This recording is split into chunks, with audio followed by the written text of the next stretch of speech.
For the first 40 laps of the Hungarian Grand Prix, Charles Leclerc had everything seemingly under control, from the perfect getaway to leading the opening 2 stints ahead of the McLaren duo. But by the time of lap 41, after pitting for the final time in the race, everything completely turned on its head. He went from having a 2-second lead over Oscar Piastri to finishing eventually some 42 seconds behind eventual race winner Lando Norris. And to put it into a little bit of context, he was lapping in that final stint 1.5 seconds slower than that of Oscar Piastri. And even more incredible than that, he was going slower with 25 kilos of fuel than he was with 75. But why did this all happen? Well, it seems the dreaded issue of plank wear has reappeared, which was of course the majority of the issues the team had at the beginning rounds of the season, with both drivers having been disqualified in China as a result of that. But the way through which Ferrari decided to combat that in this particular race was dramatically different from previously, as alluded to by Leclerc in the race with his team radio messages. Yeah, I can feel what we discussed before the race. We need to discuss those things before doing those. And we have the perfect outline from the beginning of the race to the end of the race to explain everything that was happening behind the scenes with the Ferrari pit wall, which we will be getting into right now. And it all begins on lap 9 with Bozzi coming onto the radio and asking Leclerc to change the setting, which was mode FS1, to which a minute later we hear Leclerc's first team radio broadcasted on the main feed. What's going on with these cuts? Now on telemetry we can quite clearly see this is stated and showcased. Essentially, this mode change that Ferrari asked Leclerc to do has reduced RPM at the end of the straights before turns 1 and 4 by about 300 RPM. This reduces Leclerc's Vmax by 7 to 8 km an hour before turn 1. The grey curves on the graph on the screen right now are before the change, while the red curves are after. And he ends up slower in the straight line than Piastri during the race. And this is an example I can showcase to you now on lap 12. And the first pit stops around lap 19 for Leclerc begin to happen, and the leaders switch from the medium to hard tyres. Now after this first pit stop, the limitations imposed by the FS1 on lap 9 are no longer in effect, and Leclerc manages to hold off Piastri. But 12 minutes after his pit stop, he comes on the radio around lap 27. Again, this is something we hear on the main F1 feed. He says he feels the thing we talked about before the race. Yeah, I can feel what we discussed before the race. We need to discuss those things before doing those. And then a minute after this, Bozzi comes back on the radio to reimpose FS1 mode, which like in the first stint will reduce the RPM and top speed, which starts from lap 28. And then this is where we hear Leclerc say we're going to lose this race with this thing. And then 11 minutes later, a new instruction is given from Bozzi to Leclerc to be careful with turn 11. Again, this is the fastest turn on the circuit, and this can scrape the floor, the plank wear of the car in particular. And he asks him not to use the curb on the exit. Now on lap 40, Leclerc stops for the second and final time for his final stint on the hard compound tyre. And it's from this point on where we see a dramatic drop off in performance. We see the lap times begin to collapse compared to the competition, which are of course at that immediate moment in time Piastri and Norris, and interestingly enough at about 0.8 of a second slower than Russell, who is now catching up to him and eventually overtakes him. So something must have happened on lap 40. But what essentially is the big question? Now, of course, we are in race conditions. There aren't many things the team can change on the car because, of course, it's in parc fermé. So there's only a number of things that can change. One, of course, is to up the front wing level. So this can have an impact on the drag levels, so on and so forth.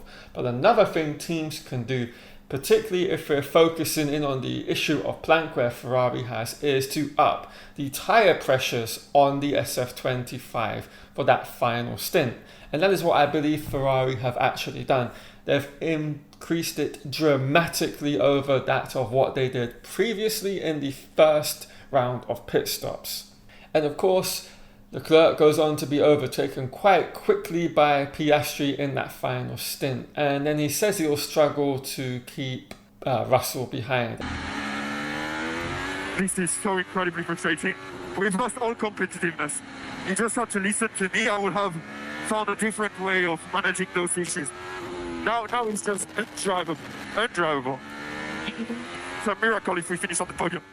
Now, let me explain why increasing the tyre pressures dramatically by not just like half a psi, but maybe we're talking between 2 and 5 psi matters such a lot, and why it made the car that much slower with only 25 kilos of fuel than when at 75. So essentially, of course, the first point of contact between the car and tarmac is the tyre. And tyre pressures play a vital key role in that particular aspect.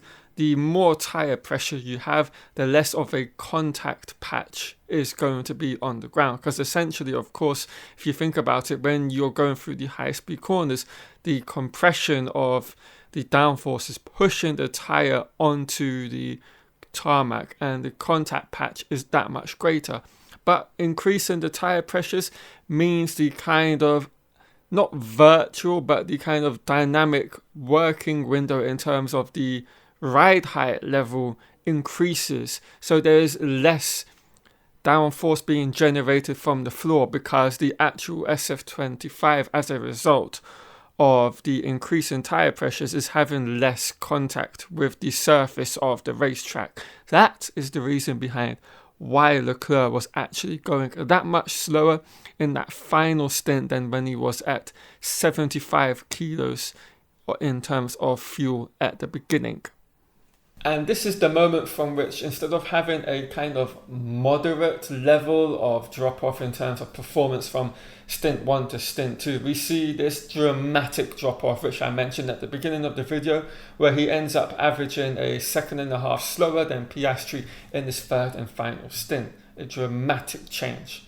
And this is another issue that I have. They didn't communicate this change in tyre pressure to Leclerc. They just did it without his say so. They didn't see whether he had the opportunity to kind of rearrange his way of driving in this race in particular. There's certain things they could have quite easily have done instead of this tyre pressure upping. Instead of going 1 second slower, I think they could have then changed things around in terms of introducing Lico into it and going with that particular kind of technique into turns 1 and 4 to have that drop off in these areas, as well as managing turn 11 for plank wear. And then instead of 1.5 seconds slower, theoretically you might be going only 0.5 second slower or a couple of tenths slower a lap. And it's really this lack of communication and deliverance between the pit wall and the drivers to come together on an agreement with regarding what they could do. I think a team more kind of on a championship contention level are going to have a dialogue back and forth to the drivers to see whether they can implement a change in driving styles and techniques to mitigate the issue they have in the race before doing such a drastic change, such as upping the tyre pressures for that final stint, which literally threw all of the hard work Leclerc had done in qualifying and the opening 40 laps down the toilet. So yeah, this kind of typical Ferrari-esque end to a race and just race in general. Lack of communication, no communication between the pit wall and the driver, and everything just kind of falls to shit. So yeah, quite a disappointing end to what was looking like a supremely excellent race from Leclerc. And yeah, I think the summer break really comes at the most opportune time for Ferrari and their drivers. I think they need to get away from it all, just turn off their brains with regards to Ferrari if they can do that, and just enjoy the summer break for what it is, a holiday to charge up the batteries before commencing the second half of the season. There are more difficulties with regards to this SF25 and the operating window, the narrow operating window that it works within. And when it's in this operating window, there is so many issues within it which they have to manage. So they always have a hand tied behind their back going into weekends anyway. But yeah, that is where I'm going to wrap this video up. Hope you've all enjoyed it. If you have, of course, do leave a like on this video. Leave any comments to what I've discussed with you guys in it as well, because I'm sure you'll have a lot of comments to make. And if it's your first time here on F1 Unraveled and have enjoyed this detailed analysis and breakdown of everything that unfolded, do hit the subscribe button. Right, everyone, enjoy your week, and I'll catch you across it with, I'm sure, some more F1 videos. See you shortly.